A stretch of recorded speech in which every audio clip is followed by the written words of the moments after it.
Hi, I'm Carl McColeman, and today I'd like to reflect on the tension between freedom and obedience. So what does it mean to be free? In America, it can be easy to reduce freedom to a matter of satisfying personal whims and desires. I'd rather drive a Prius or live in a neighborhood with nice schools, dedicate my life to work that I find meaningful. Now, there's nothing wrong with any of this, mind you, but perhaps sometimes we just don't go very deep with what we mean when we speak of being free. Now, in his 1941 State of the Union address, Franklin Roosevelt spoke of 4 fundamental freedoms that he believed should be the right of every human being: freedom of speech, freedom of religion, freedom from want, and freedom from fear. This takes us a bit deeper than mere consumer freedom, and it reminds us that the truest freedom is always a freedom of our conscience.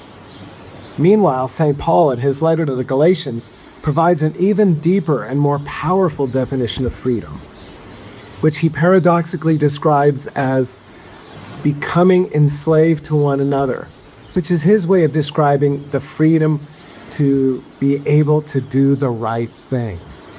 Now, slavery is a complicated subject, and we need to acknowledge that real human trafficking remains a problem in our world today, and that the damage of slavery can be traumatizing for generations. But acknowledging that Paul is speaking about freedom and slavery in metaphorically spiritual ways, he points out a fascinating insight: that the summit of human freedom involves our freely surrendering our freedom for the purpose of serving God and serving each other in love.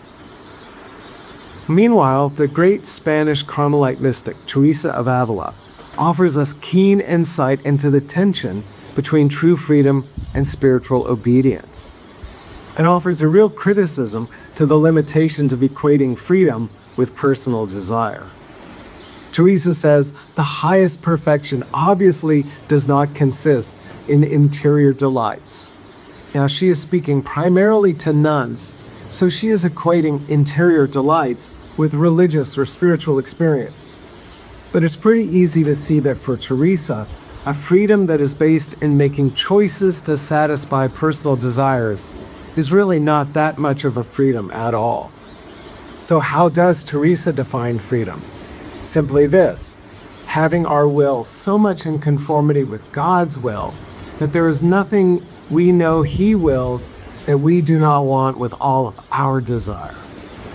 So I am the most free when my will, my desire, is most fully in conformity with God's will, which is to say, the will and the desire of unconditional love. Now, I'll be perfectly honest, I'm not always the best at simply submerging my will to God's will. So when it comes to this understanding of freedom, I'm still on a journey. I imagine that's true for most people.